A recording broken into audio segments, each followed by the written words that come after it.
राज्याचे उपमुख्यमंत्री आणि गृहमंत्री देवेंद्र फडणवीस बोलतात, थेट जातोय। तुम्ही कसं बघता? काल जो माननीय अध्यक्षांनी निकाल दिलेला आहे तो अतिशय कायदेशीर अशा प्रकारचा निकाल आहे।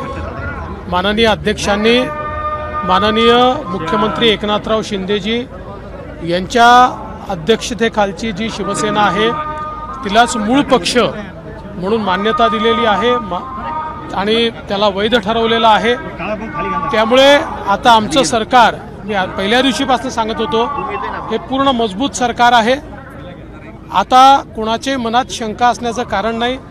हेच सरकार राहणार आहे, हेच मुख्यमंत्री राहणार आहेत आणि आमचा पूर्ण कार्यकाल आम्ही पूर्ण करणार आहोत।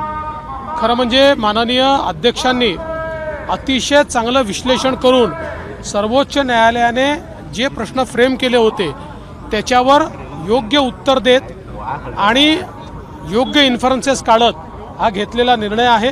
त्यामुळे मी अध्यक्षांचं देखील मनापासून अभिनंदन करतो। जो न्याय शिंदेचा तर काय म्हणायचं, अशा पद्धतीचे उद्धव ठाकरे बोलले, संजय राऊत सुद्धा म्हणतायत आणि हक्कभंग आणणार आहेत आता अध्यक्षांवर किंवा काहीतरी सुरू आहे। असं आहे, पहिल्यांदा तर यांना कायदा कळत नाही। आता त्यांनी एकमेकाला चोर म्हणावं, डाकू म्हणावं, काही म्हणावं, आम्हाला त्याच्याशी घेणं देणं नाही। ते त्यांचं त्यांना माहिती, त्यांना जे शब्द वापरायचे ते त्यांनी वापरावे। एक गोष्ट निश्चितपणे आहे की त्यांची निराशा यातनं झळकते। त्यांना त्या ठिकाणी हे लक्षात आलेलं आहे की आता आपली दुकानदारी संपलेली आहे आणि म्हणून ते अशा प्रकारचे शब्द त्या ठिकाणी वापरतात।